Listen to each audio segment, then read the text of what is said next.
A Swim by Roald Dahl. On the morning of the third day, the sea calmed. Even the most delicate passengers, those who had not been seen around the ship since sailing time, came out of their rooms and made their way slowly onto the sun deck and sat there, with their faces turned to the pale January sun. It had been fairly rough for the first 2 days, and this sudden calm, and the sense of comfort that came with it, made the whole ship seem much friendlier. By the time evening came, the passengers, with 12 hours of good weather behind them, were beginning to feel more courageous. At 8 o'clock that night, the main dining room was filled with people eating and drinking with the confident appearance of experienced sailors. The meal was not half over when the passengers realized, by the slight movement of their bodies on the seats of their chairs, that the big ship had actually started rolling again. It was very gentle at first, just a slow, lazy leaning to one side, then to the other, but it was enough to cause a slight but immediate loss of good humour around the room. A few of the passengers looked up from their food, waiting, almost listening for the next roll, smiling nervously, with little secret looks of fear in their eyes. Some were completely calm. Others were openly pleased with themselves, and made jokes about the food and the weather in order to annoy the few who were beginning to suffer. The movement of the ship then became rapidly more and more violent, and only 5 or 6 minutes after the first roll had been noticed, the ship was swinging heavily from side to side. At last, a really bad roll came, and Mr. William Botterbull, sitting at the purser's table, saw his plate of fish sliding suddenly away from under his fork. Everybody now was reaching for plates and wine glasses. Mrs. Renshaw, seated at the purser's right, gave a little scream and held on to that gentleman's arm. "It's going to be a rough night," the purser said, looking at Mrs. Renshaw. "I think there's a storm coming that will give us a very rough night." There was just the faintest suggestion of pleasure in the way he said it. Most of the passengers continued with their meal. A small number, including Mrs. Renshaw, got carefully to their feet and made their way between the tables and through the doorway, trying to hide the urgency they felt. "Well," the purser said, "there she goes." He looked round with approval at the remaining passengers, who were sitting quietly, with their faces showing openly that pride that travellers seem to take in being recognised as good sailors. When the eating was finished, and the coffee had been served, Mr. Botterbull, who had been unusually serious and thoughtful since the rolling started, suddenly stood up and carried his cup of coffee around to Mrs. Renshaw's empty place, next to the purser. He seated himself in her chair, then immediately leaned over and began to whisper urgently in the purser's ear. "Excuse me," he said, "but could you tell me something, please?" The purser, small and fat and red, bent forward to listen. "What's the trouble, Mr. Botterbull?" "What I want to know is this." The man's face was anxious, and the purser was watching it. "What I want to know is, Will the captain already have made his guess at the day's run? You know, for the competition. I mean, will he have done so before it began to get rough like this? The purser lowered his voice, as one does when answering a whisperer. I should think so, yes. About how long ago do you think he did it? Sometime this afternoon. He usually does it in the afternoon. About what time? Oh, I don't know. Around 4 o'clock, I should think. Now tell me another thing. How does the captain decide which number it will be? Does he take a lot of trouble over that? The purser looked at the anxious face of Mr. Bottleball and smiled, knowing quite well what the man was trying to find out. Well, you see, the captain has a little meeting with the second officer, and they study the weather and a lot of other things, and then they make their guess. Mr. Bottleball thought about this answer for a moment. Then he said, Do you think the captain knew there was bad weather coming today? I couldn't tell you, the purser replied. He was looking into the small black eyes of the other man, seeing 2 single little spots of excitement dancing in their centres. I really couldn't tell you, Mr. Bottleball. I wouldn't know. If this gets any worse, it might be worth buying some of the low numbers. What do you think? The whispering was more urgent, more anxious now. Perhaps it will, the purser said. I doubt whether the captain allowed for a really rough night. It was quite calm this afternoon when he made his guess. The others at the table had become silent and were trying to hear what the purser was saying.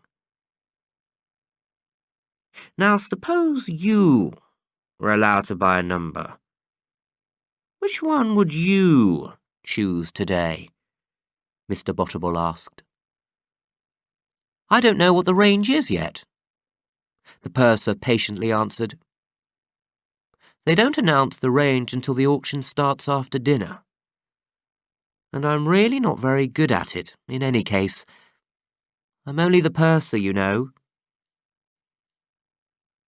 At that point, Mr. Bottleball stood up. Excuse me, everyone, he said, and he walked carefully away between the other tables.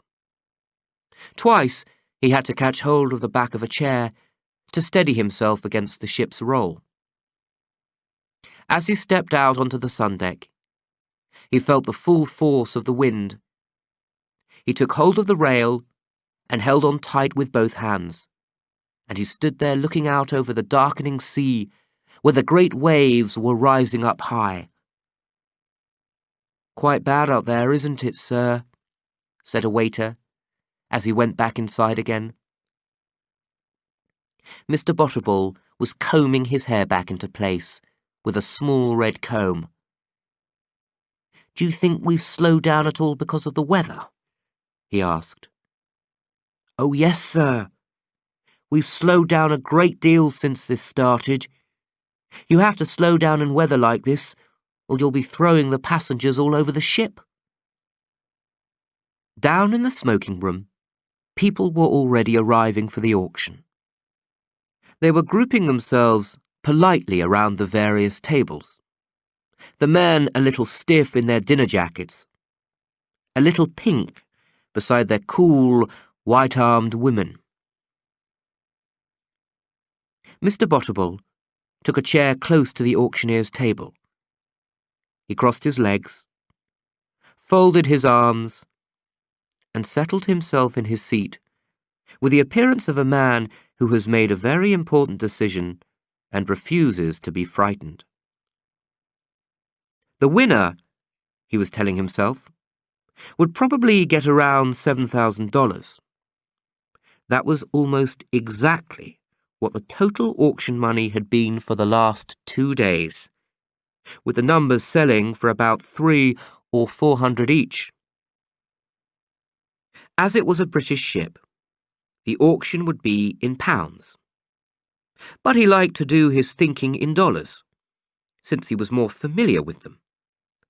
$7,000 was plenty of money. Yes, it certainly was. He would ask them to pay him in $100 notes, and he would take them off the ship in the inside pocket of his jacket. No problem there. He would buy a new car immediately. He would collect it on the way from the ship and drive it home just for the pleasure of seeing Ethel's face when she came out of the front door and looked at it. Wouldn't that be wonderful? To see Ethel's face when he drove up to the door in a new car? "Hello, Ethel, dear," he would say. "I've just bought you a little present. I saw it in the window as I went by, so I thought of you and how you always wanted one. Do you like it, dear? Do you like the colour?" And then he would watch her face. The auctioneer was standing up behind his table now. "Ladies and gentlemen," he shouted, "the captain has guessed the day's run, ending midday tomorrow at 830 kilometres. As usual, we will take the 10 numbers on either side of it to make up the range. That means 820 to 840. And of course, for those who think the true figure will be still further away, there will be Lowfield and Highfield sold separately as well. Now, we'll draw the first number out of the hat. Here we are. 827. The room became quiet. The people sat still in their chairs, all eyes watching the auctioneer. There was a certain tension in the air, and as the offers got higher, the tension grew. This wasn't a game or a joke. You could be sure of that by the way one man would look across at another who had made a higher offer, smiling perhaps, but only with the lips, while the eyes remained bright and completely cold. Number 827 was sold for £110. The next 3 or 4 numbers were sold for about the same amount. The ship was rolling heavily. The passengers held onto the arms of their chairs, giving all their attention to the auction. "Lowfield," the auctioneer called out. "The next number is Lowfield." Mr. Bottlebowl sat up very straight and tense. He would wait, he had decided, until the others had finished calling out their offers. Then he would make the last offer. He had worked out that there must be at least $500 in his account at the bank at home. Probably almost 600. That was about £200. Over 200. This ticket wouldn't cost more than that. "As you all know," the auctioneer was saying, "Lowfield covers every number below the smallest number in the range, in this case every number below 820. So if you think the ship is going to cover less than 820 kilometres in the 24-hour period ending at midday tomorrow, you'd better buy this ticket. What are you offering?" It went up to £130. Others, besides Mr. Bottlebowl, seemed to have noticed that the weather was rough. 140? 50? There it stopped. The auctioneer waited, his hammer raised. "Going at 150. 60, Mr. Bottlebowl called, and every face in the room turned and looked at him. 70. 80. Mr. Bottleball called. 90. 200. Mr. Bottleball called. He wasn't stopping now. Not for anyone. There was a pause. Any more offers, please? Going at £200. Sit still, he told himself. Sit completely still and don't look up. It's unlucky to look up. Hold your breath. No one's going to offer more if you hold your breath. Going for £200. Mr. Bottleball held his breath. Going. Gone. The man banged the hammer on the table. Mr. Bottleball wrote out a cheque and handed it to the auctioneer. Then he settled back in his chair to wait for the finish. He did not want to go to bed before he knew how much money there was to win. They added it up after the last number had been sold, and it came to £2,100. That was about $6,000. He could buy the car, and there would be some money left over too. With this pleasant thought, he went off, happy and excited, to his bed. When Mr. Bottleball woke the next morning, he lay quite still for several minutes with his eyes shut, listening for the sound of the wind, waiting for the roll of the ship. There was no sound of any wind, and the ship was not rolling. He jumped up and looked out of the window. The sea. Oh God. The sea was as smooth as glass, and the great ship was moving through it fast, obviously regaining the time lost during the night. Mr. Bottleball turned away and sat slowly down on the edge of his bed. He had no hope now. One of the higher numbers was certain to win after this. Oh my God, he said out loud. What shall I do? What, for example, would Ethel say?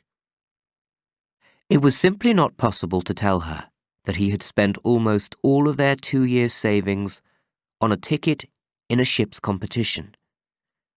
Nor was it possible to keep the matter secret.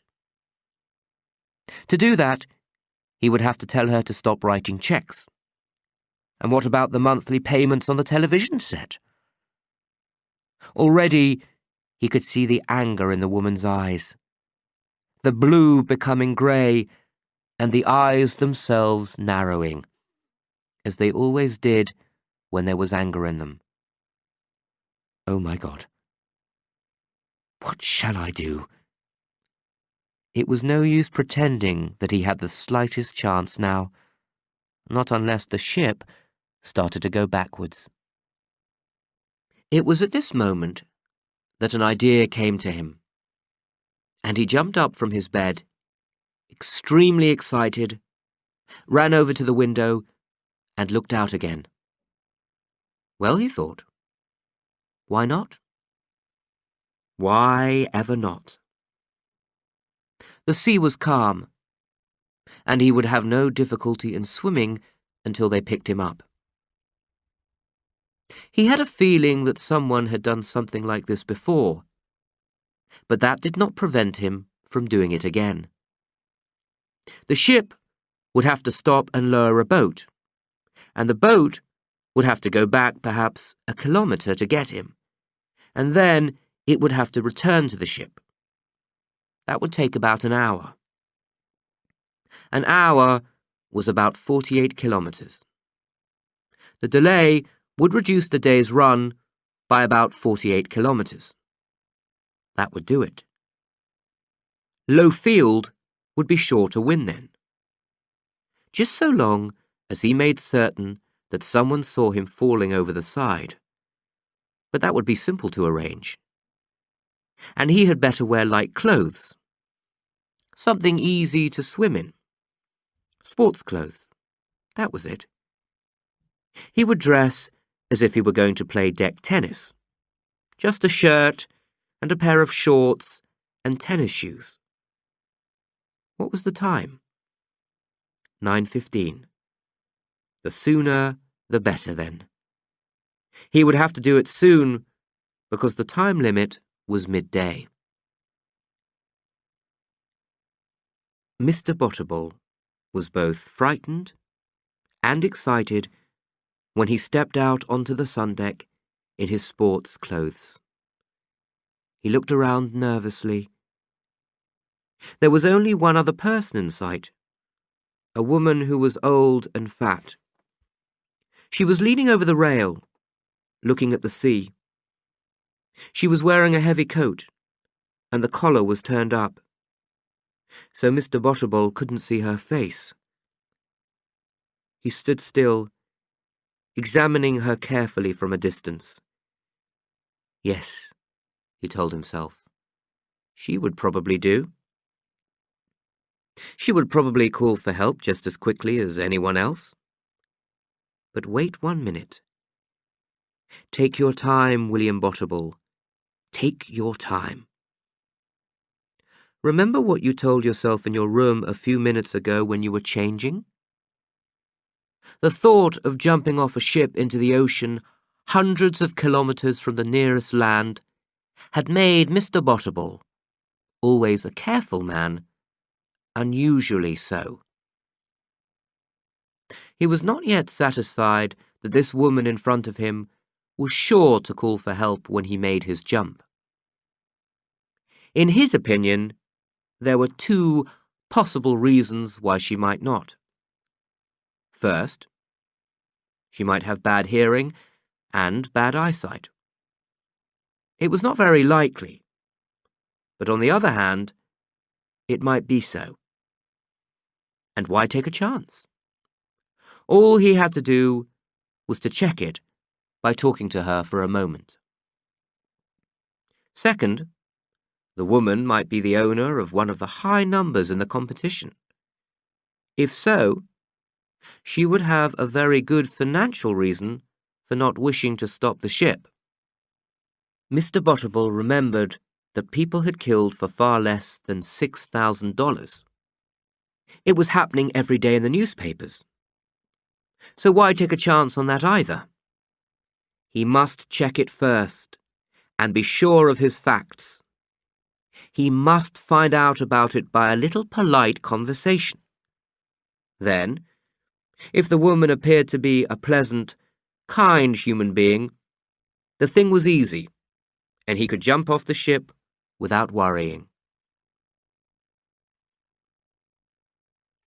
Mr. Bottleball walked towards the woman and took up a position beside her, leaning on the rail.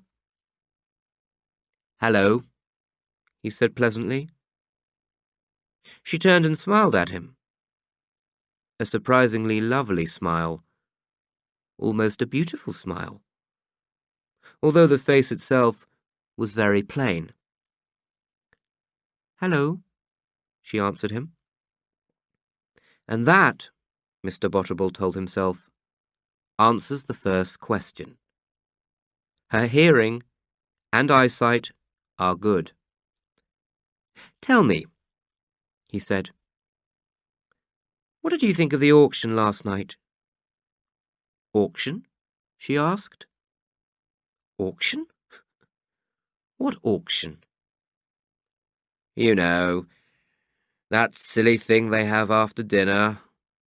They sell numbers that might be equal to the ship's daily run. I just wondered what you thought about it."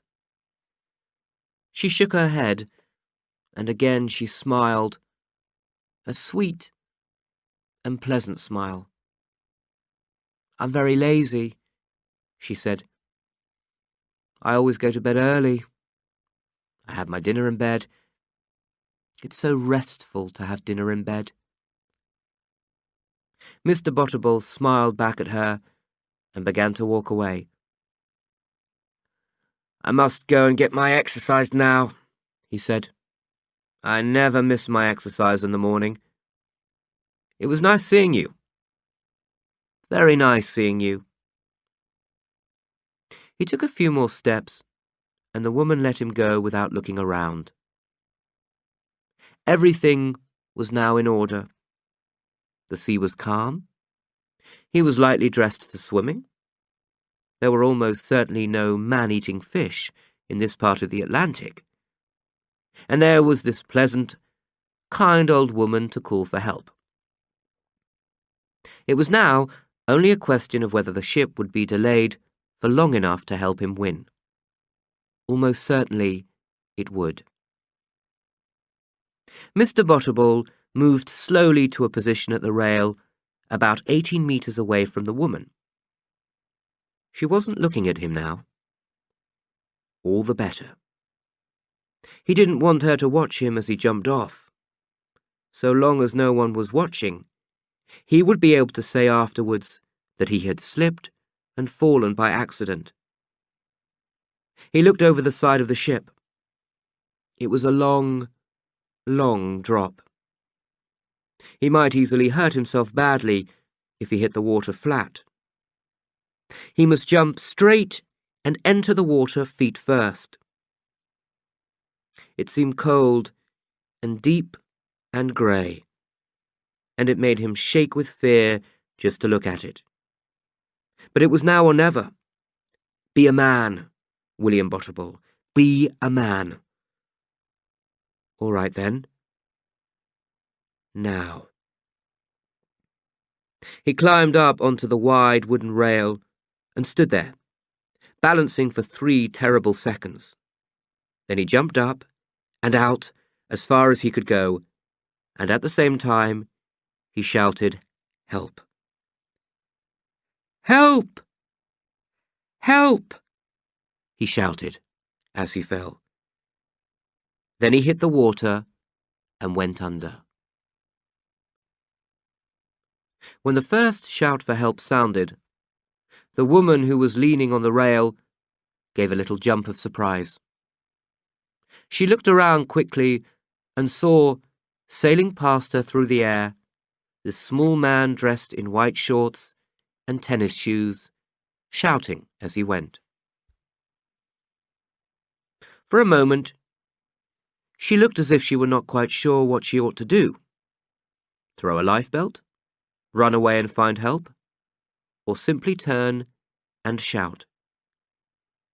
She stepped back from the rail and swung round, and for this short moment she remained still, tense, and undecided. Then, almost immediately, she seemed to relax, and she leaned forward far over the rail, looking at the water. Soon, a small round black head appeared in the water, an arm raised above it, waving once, twice, and a small faraway voice was heard calling something that was difficult to understand. The woman leaned still further over the rail, trying to keep the little black spot in sight, but soon, so very soon, it was such a long way away that she couldn't even be sure that it was there at all. After a time, another woman came out on deck. This one was thin and bony and wore glasses. She saw the first woman and walked over to her. "So there you are," she said. The fat woman turned and looked at her, but said nothing. "I've been searching for you," the bony one continued. "Searching all over the ship." "It's very strange," the fat woman said. "A man jumped off the deck just now, with his clothes on." "Nonsense." "Oh, yes. He said he wanted to get some exercise, and he jumped in and didn't even take his clothes off." "You'd better come down now," the bony woman said. Her mouth had suddenly become firm, her whole face sharp, and she spoke less kindly than before. "And don't you ever go wandering about on deck alone like this again. You know you're meant to wait for me."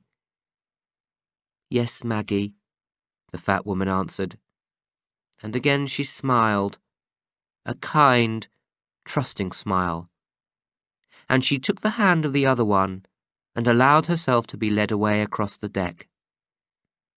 "Such a nice man," she said. "He waved to me."